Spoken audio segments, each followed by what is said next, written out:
కేంద్ర ప్రభుత్వ ఉద్యోగులు పింఛనుదారుల వేతనాల పెంపు అతి త్వరలోనే అమల్లోకి వచ్చే అవకాశం ఉంది.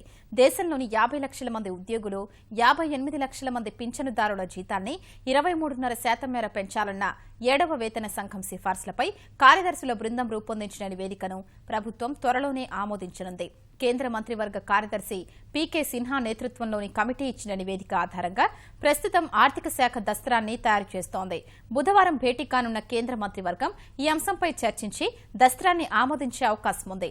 70 ఏళ్లలోనే అతి తక్కువగా మూల వేతనాన్ని 14.27% మాత్రమే పెంచాలని సిఫార్సు చేసిన 7వ వేతన సంఘం ఇతర భత్యాలతో కలుపుకొని మొత్తం 23.55% పెంపును సూచించింది.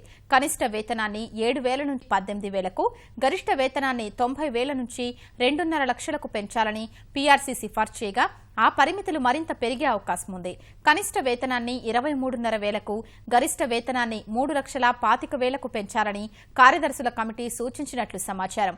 ఈ పరిమితులు సహా వేతనాల పెంపు నిర్ణయం అమలుపై బుధవారం స్పష్టత వచ్చే అవకాశం ఉంది.